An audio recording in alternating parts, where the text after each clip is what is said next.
Grande voix du digital, professeur de sociologie à Sciences Po, où il dirige le Media Lab, membre du comité de rédaction de la revue Réseau, auteur déjà de La démocratie, Internet, ou encore de À quoi rêvent les algorithmes au seuil. Dominique Cardon publie aujourd'hui un livre nourri de références et très pédagogique, où il retrace à la fois l'histoire du web, de la naissance de l'informatique à aujourd'hui, ses enjeux économiques comme démocratiques et ses ambiguïtés. Culture numérique, c'est son titre, paraît aux presses de Sciences Po. Dominique Cardon, bonjour. Bonjour. Le 3 www, le World Wide Web à 30 ans, un système de partage d'informations imaginé par le physicien britannique Tim Berners-Lee. Partage et gestion décentralisée de l'information, ça c'était l'idée géniale de départ. Est-ce que vous avez, vous, allumé une bougie hier pour fêter ça ? Je pense que c'est un événement important. Alors, c'est un événement important qu'il faut remettre dans un contexte historique, parce qu'on confond souvent le web et Internet. Internet est né dans les années 70-80, et le web, lui, a 30 ans. Et le web, c'est la partie d'interface où on navigue de lien en lien sur des pages du web. Et ça, c'est Tim Berners-Lee. Et c'est né en Europe, on l'oublie, c'est né au CERN. Tim Berners-Lee et Robert Caillot ont proposé, il y a 30 ans, un petit mémorandum au directeur du CERN, puisqu'il travaillait au CERN, qui a mis 1 an à voir l'enjeu de cette affaire. Et puis en 1990, ça va véritablement se développer. Et le web est l'aventure qu'on connaît, qui aujourd'hui a dépassé les plusieurs milliards d'utilisateurs par rapport aux 40 millions évoqués par Bernard Rapp. Alors je reviens au début des années 90 avec une autre archive qu'on voulait vous faire partager. On va voir toute cette promesse au début des années 90, surtout l'idée qu'on aura accès à tout, à toute la connaissance. Mettre à disposition le savoir du monde. Voici les rayonnages de la plus prestigieuse des bibliothèques, celle du Congrès américain. Pour consulter ces milliers de documents, pas besoin de se déplacer à Washington, car tout a été transféré sur informatique. Et de Paris, par exemple, avec une console, une ligne téléphonique et un mot de passe, vous entrez dans l'univers d'Internet. Un petit clic, le catalogue est en anglais, c'est la liste des 40 000 banques de données consultables. Un nouveau clic, quelques secondes d'attente et la bibliothèque du Congrès américain est à vous. Science, histoire, culture, tout y est ou y sera. Internet, c'est donc une vaste caverne de la connaissance. On peut y faire du tourisme virtuel. Visiter le Kremlin à Moscou, par exemple, et voir The Red Square, la place rouge. Petit détour par Atlanta et son musée. Toute l'étoile sur votre écran. Repasser la frontière et voir cette fois la collection du musée de Saint-Pétersbourg. De Houston, tout savoir sur les missions Apollo. Ou encore de Californie, les revues les plus branchées s'affichent sur le réseau. Alors 1996, 2 ans après cette émission de la Marche du siècle, on revisite aussi notre patrimoine audiovisuel avec vous, Dominique Cardon. 96, c'est l'année où le web va commencer son développement public. On l'entend là, c'est vraiment une nouvelle fenêtre qui s'ouvre sur le monde. C'est un voyage presque impossible jusqu'ici, avec une ouverture du champ des possibles. Est-ce que le numérique a vraiment augmenté la culture, la connaissance et le pouvoir d'action de chacun ? Alors, l'information, c'est pas de la connaissance. Ce que nous offre cette nouvelle technologie, dont l'aventure est quand même assez formidable, c'est-à-dire que de partir d'une histoire de militaires et de chercheurs qui avaient inventé un réseau de communication, puis d'en faire quelque chose pour tous, de le démocratiser, et du coup de donner accès à ces informations qui là étaient très lettrées, de connaissances de musées, etc., mais qui sont devenues aujourd'hui des connaissances sur à peu près tout et n'importe quoi, même si on n'a pas tout et n'importe quoi sur Internet. Mais on a... tout et n'importe quoi, le pire et le meilleur. Et le pire et le meilleur, ça c'est l'aventure de l'information disponible. Est-ce que nous, internautes, faisons le meilleur usage de l'information qui est disponible ? Ça, c'est aussi une des grandes questions pour laquelle il me semble important d'avoir une culture numérique. Parce que beaucoup de choses sont là, disponibles, mais peut-être que notre attention, et pour plein de raisons, est focalisée et concentrée sur un certain type de contenu, alors que si on ouvrait un tout petit peu les portes et les tiroirs de l'Internet, on découvrirait des choses passionnantes que l'on ne va pas forcément chercher. Et j'ajoute que les plateformes avec leurs algorithmes ne nous aident pas à découvrir ou à chercher. C'est ce que vous dites en fait, ce sont les usages et les usagers qui font Internet, qui font aussi le web et cet échange de connaissances qui peut s'y produire. C'est nous qui finalement construisons et peuplons ce territoire. Ben voilà, c'est une des spécificités, c'est pour ça que moi je pense que la question de la culture numérique est essentielle, c'est que le web et Internet, c'est un média qui est différent de la radio et de la télévision. C'est un média dans lequel l'utilisateur doit être actif. Et ça pose des problèmes, parce que tout le monde n'a pas la même capacité à être actif que tout le monde. Mais c'est un système de réciprocité. Je lis et j'écris. Je pose une question et je réponds à une question.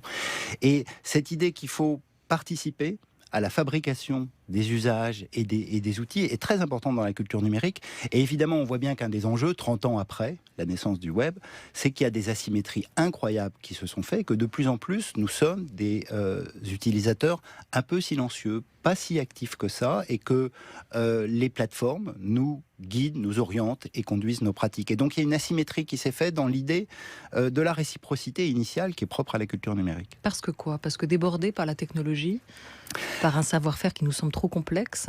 Là, il faudrait engager plein d'explications. Il y a d'abord une explication sociologique. Les pionniers de l'Internet étaient des hommes blancs, masculins, américains, très diplômés. Et donc, ils avaient une facilité dans l'échange et dans la communication qui créait cette système de réciprocité et de production curieuse de façon extrêmement forte. Une aristocratie des compétents. Une aristocratie des compétentes et une tyrannie de l'activité. C'est-à-dire qu'il faut être actif. Si on est passif, on est juste en train de regarder les images qui nous sont proposées ou le fil d'actualité qui déroule dans notre réseau social.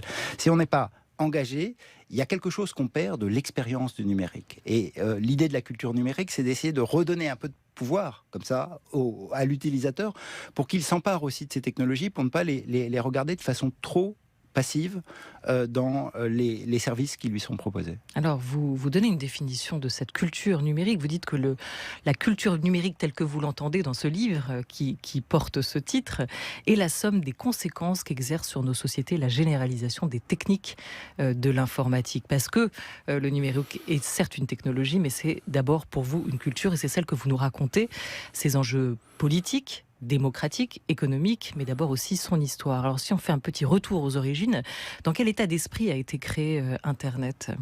Dominique Cardon. C'est une histoire très compliquée parce que Internet est né de financements militaires très forts, en pleine guerre froide. L'État américain voulait rattraper les Russes qui étaient en train d'envoyer dans l'espace Sputnik, et ils ont décidé de financer un système de communication assez original, distribué en réseau, et qui va devenir Internet.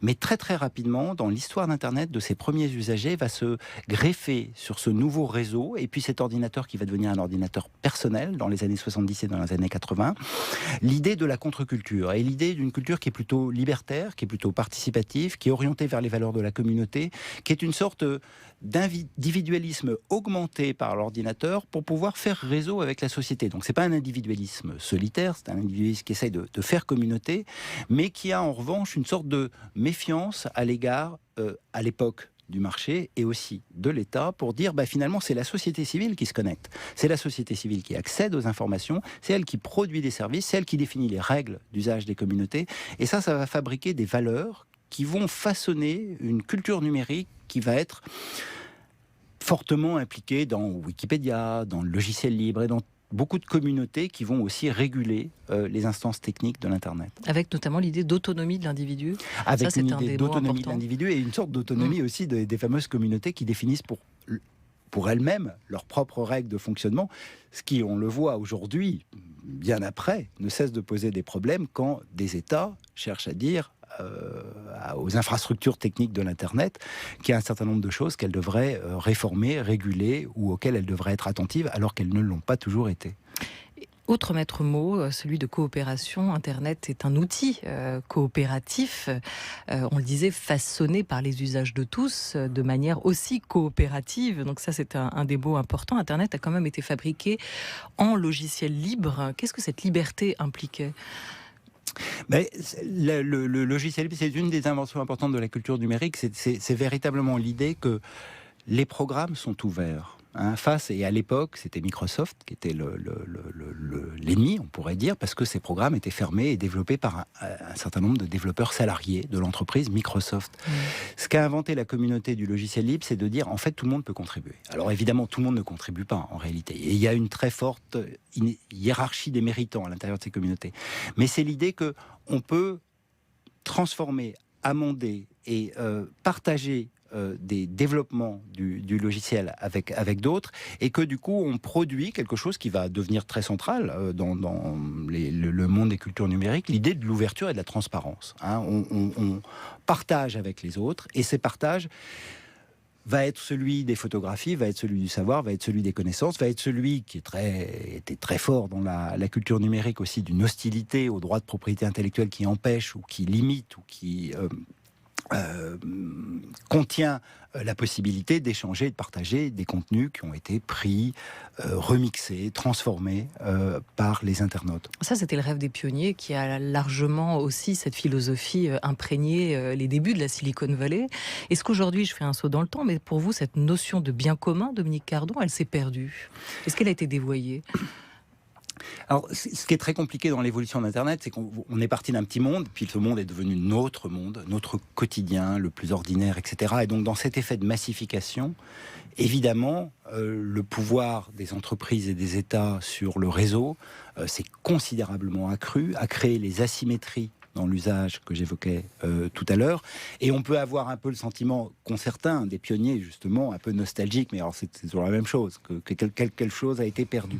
Alors moi, l'idée de faire cet ouvrage transversal sur la culture numérique, c'est de dire non, c'est pas perdu. Voilà. Simplement, on est dans un effet d'écrasement extrêmement puissant du fait même de la présence très forte du marché et des fameux GAFA et des plateformes qui dominent la plupart des services que nous utilisons. Mais ça veut toujours dire, et c'est le petit message sous-jacent de l'ouvrage, qu'on peut très bien ne pas les utiliser, qu'on peut aller ailleurs, qu'on peut être plus curieux que ce qu'ils nous proposent. Bon, ça, c'était aussi un des rêves de départ. Le prophète, comme vous le qualifiez, l'initiateur du mouvement du logiciel libre, Richard Stallman, fondateur du projet de la licence publique générale GNU. Comment vous dites? C'est quoi? GNU, c'est les initiales GNU. De quoi? GNU, alors c'était, vous savez, les blagues d'informaticiens, c'est très compliqué parce qu'en fait, c'est un logiciel. Mais on les partage pas tous. Mais oui, c'est un programme qui rend libre un programme qui était devenu propriétaire et qui s'appelait Unix. Et donc GNU, ça veut dire GNU is not Unix. Donc c'est un terme récursif. Blague d'informaticien un petit peu codé. Et Linux dans tout ça? Et Linux est venu après, c'est un programme qui a été développé par un Finlandais qui s'appelle Linus Torvald et qui a lancé, depuis, c'est toujours très fascinant, c'est-à-dire qu'il codait dans son coin et puis il a dit, j'ai développé un petit truc, est-ce que vous voulez m'aider à continuer le développement de cette affaire? Je sais pas, c'est peut-être pas une grande affaire, mais on va voir. Et puis tout d'un coup, il y a d'autres personnes qui se sont greffées, qui se sont mis à participer au développement de ce programme. Et Linux est aujourd'hui devenu l'un des, ce qu'on appelle operating system de la plupart des grands calculateurs du web et d'une petite communauté importante qui utilise ce logiciel libre. Logiciel alternatif au gros système d'exploitation aussi? Alternatif au gros système d'exploitation. Et il faut le dire aujourd'hui, parce que Linux maintenant a connu un succès énorme. Dès qu'un calculateur ou un ordinateur doit faire des opérations très compliquées sur quelque chose qui n'est pas votre ordinateur personnel ou votre téléphone, il est sous Linux parce que le logiciel libre est aussi plus fiable que le logiciel propriétaire. Alors le prophète Richard Stallman, en est-il revenu de ce rêve du logiciel libre? Voilà ce qu'il disait en 2016. J'ai décidé de porter la liberté aux utilisateurs de l'informatique. Le but est d'éliminer le logiciel pas libre et de le remplacer par du logiciel libre pour que tous les utilisateurs de l'informatique soient libres dans leur informatique, pour qu'ils aient le contrôle de leur informatique. Le logiciel privateur ne doit pas exister. J'ai vu un futur de logiciel injuste, un futur complètement laid. Un futur de rien. Ce que j'ai fait est grand, mais ce qu'il faut faire est beaucoup plus grand. Donc je ne suis pas satisfait quand je considère les travaux à faire. Il avait prophétisé le moche à travers le logiciel non libre. Aujourd'hui, il dit que ce qu'il a fait, c'était tout petit et qu'il aurait dû viser ou continuer à viser beaucoup plus grand. Richard Stallman, quand il l'évoquait il y a 3 ans, cette question-là, le logiciel libre a eu un succès énorme. C'est devenu la référence. Mais là encore, est-ce que dévoiement il y a eu pour vous, Dominique Cardon, récupération, ou est-ce que c'est ce mouvement du logiciel libre qui a aussi montré ses limites?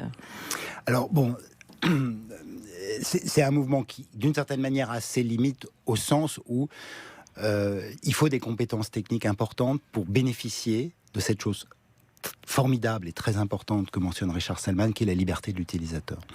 Mais en même temps, moi, ce que je crois, c'est, moi, j'ai une vision d'une démocratie plus complète de l'Internet, c'est-à-dire qu'on peut demander au logiciel d'être plus libre, et il le faudrait, hein, à l'évidence. Il y a des menaces nombreuses sur ces questions, mais c'est aussi la liberté de l'usage, de l'utilisateur, de ne pas être contraint par des interfaces, de connaître la destination des données qu'on donne aux plateformes, d'avoir une sorte de réflexivité plus grande par rapport à ces pratiques, d'être plus malin et plus curieux, et d'éviter de se laisser guider, parce que ce que dit Richard Stallman quand il voit la liberté du codeur disparaître, c'est aussi cette idée d'une asymétrie, hein, et c'est que finalement Internet est né dans l'idée que c'est assez symétrique, mais que tout d'un coup il y a des forces qui deviennent si importantes que notre réflexe d'utilisateur, et là je le dis de façon un peu naïve, mais notre responsabilité d'utilisateur, c'est d'être aussi curieux que les potentialités que nous offrent aujourd'hui ces technologies. On peut toujours être curieux, on peut toujours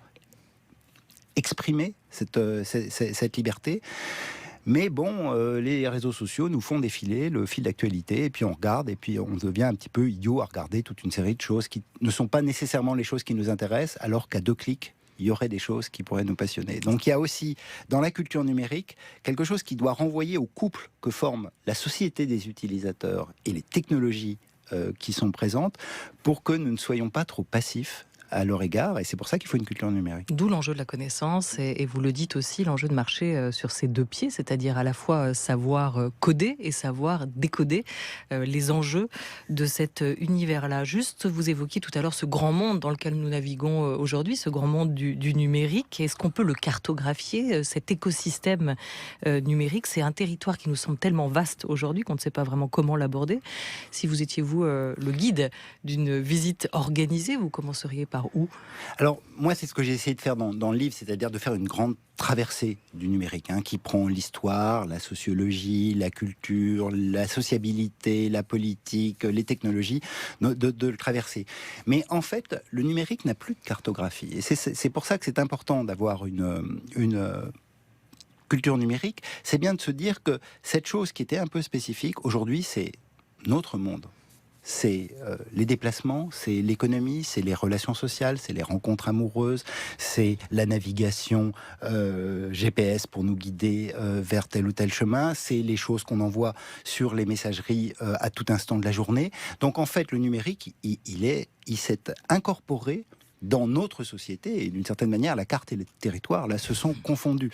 Et c'est pour ça que avoir des éléments de cette interprétation de ce qui s'est joué avec le numérique et de la manière dont ça déplace, ça modifie, ça transforme, ça nous anime, ça nous excite, ça nous ennuie, ça nous gêne, permet d'être plus réflexif à l'égard de cette présence quotidienne du numérique. Invité jusqu'à 13h30, le sociologue Dominique Cardon, à l'occasion de la parution de son nouvel ouvrage Culture numérique, c'est aux presses de Sciences Po. Il est 13h15 sur France Culture.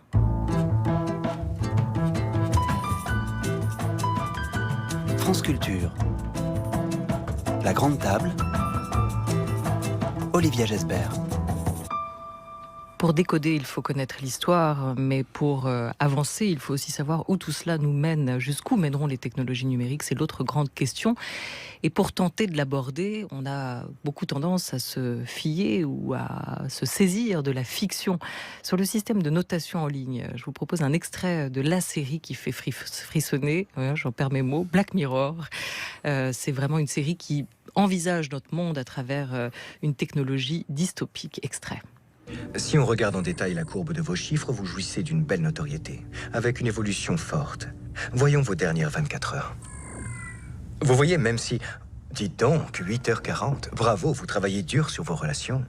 Très joli pic de note maximale. Oui. Un ou deux flops aussi. Vous avez eu un petit accrochage avec quelqu'un? Oh, rien qu'un couac au boulot, rien de grave.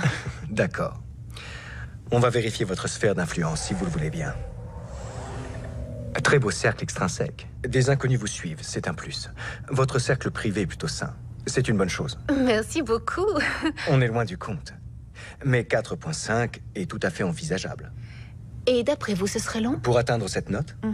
Oh, mis à part un renversement de situation provoqué par une éventuelle humiliation publique, je dirais 18 mois environ.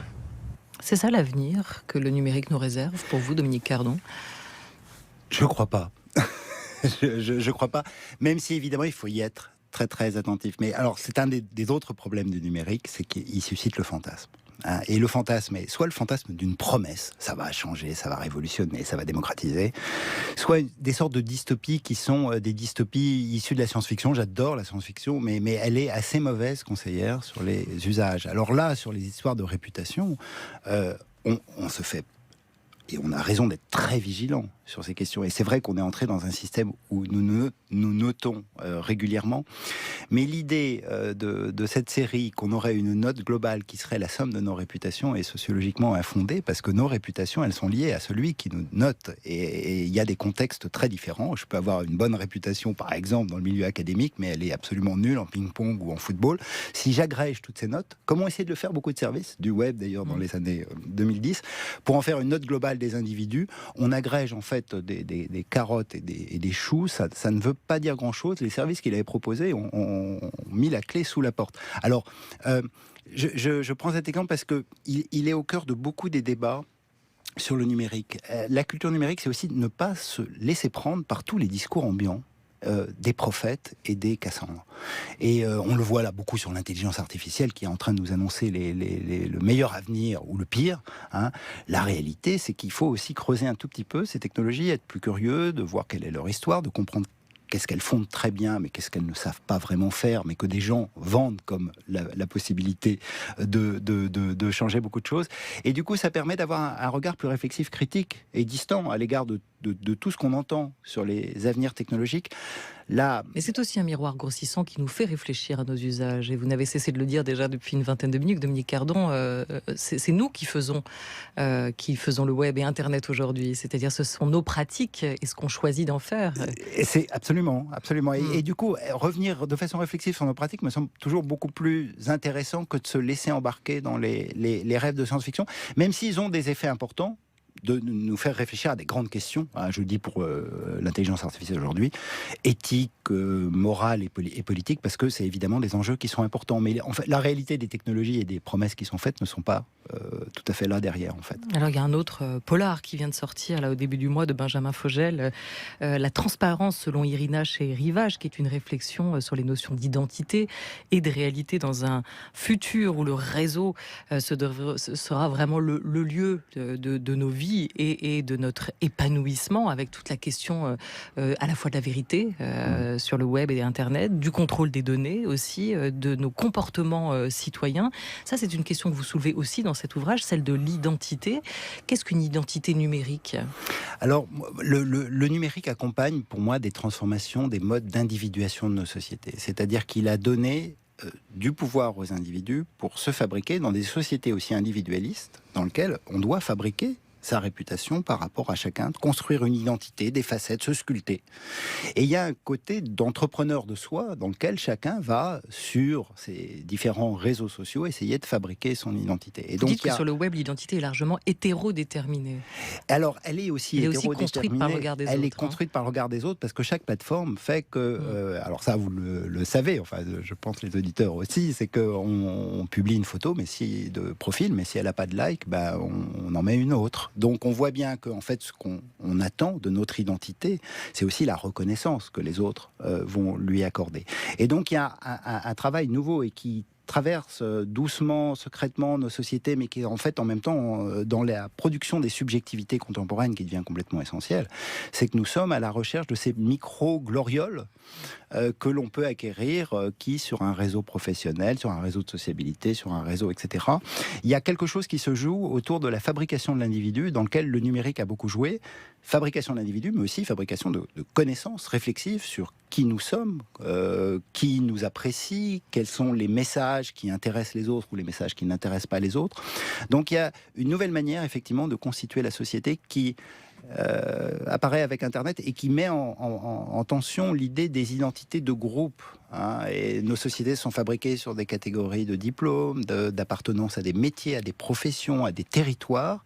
Et tout d'un coup, on a cette idée que c'est l'individu, et l'individu tout seul n'a pas toujours les ressources pour le faire, qui doit s'en sortir à produire son identité numérique et à se faire reconnaître par les autres. C'est vachement intéressant, c'est justement cette idée qu'Internet, est-ce que c'est pour vous un démultiplicateur d'identité, c'est-à-dire que ça va nous permettre d'en expérimenter plusieurs, ou au contraire plutôt un rétrécisseur d'identité pour jouer la carte de l'identification? On va essayer de se résumer, se rassembler en une identité identificatrice par rapport au groupe. Là, vous êtes au cœur des débats les plus actuels.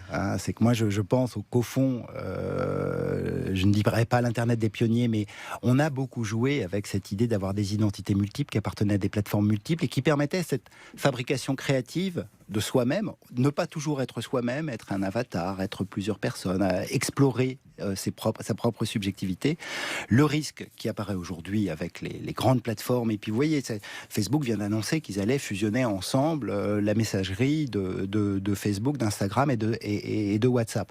Cette idée que tout d'un coup on pourrait avoir, et on a déjà, des grandes plateformes qui, elles, cherchent plutôt à nous garder, et pour nous garder, du coup, à nous solidifier et à durcir ces identités numériques avec lesquelles nous devons être curieux et pouvoir jouer et continuer à explorer avec les technologies du numérique. Alors vous racontez aussi toute la dimension participative d'Internet et des réseaux sociaux. Vous rappelez aussi que le web a démocratisé l'espace public, jusqu'ici réservé quand même à des professionnels, à des sachants, que la parole s'est ouverte, l'accès a été dérégulé à la parole publique, et que donc le web a bouleversé la plupart des paramètres de cet espace public tel qu'on le connaissait jusqu'ici. Mais autre question importante, et le temps passe, c'est de savoir ce que le numérique fait déjà ou va faire à la politique. Pour ce faire, je vous propose de vous amener du côté de l'Italie avec la plateforme Rousseau dont parle l'une de ses pratiquantes. C'était à Public Sénat le mois dernier.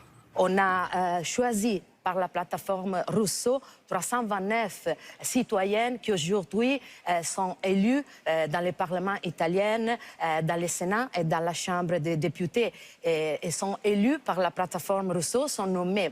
On a choisi, on a discuté, on a voté les programmes politiques qui aujourd'hui, c'est le programme des gouvernements du mouvement 5 étoiles en Italie.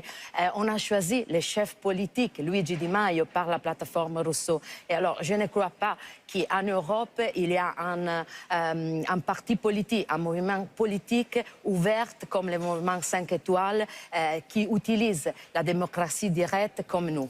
Voilà, ça c'était une représentante du mouvement 5 étoiles, j'ai oublié de le préciser, qui raconte comment donc le mouvement italien s'est aussi organisé grâce à cette plateforme qui a d'ailleurs été proposée par le mouvement 5 étoiles italien aux Gilets jaunes pour s'organiser politiquement. Ça, c'est l'avenir de la politique ? C'est une des possibilités qui est offerte par l'infrastructure numérique. On voit bien, donc ça a dérégulé complètement l'espace de production des expressions et d'expressions qui, se coalisant, deviennent des expressions politiques. Ça fait des mouvements sociaux de toutes espèces. Et là, ça peut partir à l'extrême droite, à l'extrême gauche. Ça peut organiser la mafia, ça peut organiser le MeToo, ça fait des mouvements dans des sens extrêmement variés. Moi, je crois qu'au fond, Internet reste un outil principalement de conversation. Donc, le problème que rencontrent ces nouveaux systèmes, mais très intéressants sous plein d'aspects, d'une nouvelle forme de démocratie plus consultative, et nous, avec les Gilets jaunes, on vient de voir apparaître, là, de façon forte, cet aspect, c'est de repenser les manières de délibérer et d'organiser la discussion en l'élargissant. Le problème d'Internet, c'est le centre. Et ça a toujours été le centre, en fait, dans son histoire. Et donc, dès qu'on a un mouvement qui centralise et qui va agréger des votes, additionner, ou qui va pour le mouvement 5 étoiles avec BP Griot. C'est un mouvement charismatique en réalité, donc c'est pas un mouvement décentralisé, même s'il utilise beaucoup Internet.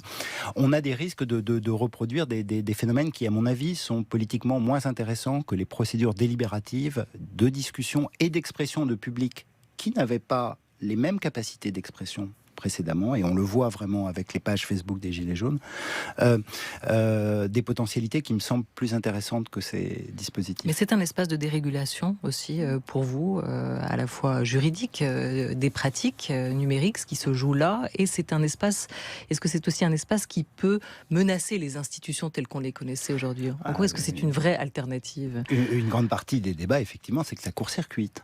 Ça court-circuite. Ça ne dérégule pas complètement, hein. Donc là, moi, je serais assez attentif au fait, hein, on le voit par exemple sur le débat fake news, l'air de rien, si les grands médias qui sont tout en haut de l'espace public ne relaient pas les fake news, elles restent dans un espace dérégulé, mais qui est un espace de conversation où elles ont peu de visibilité.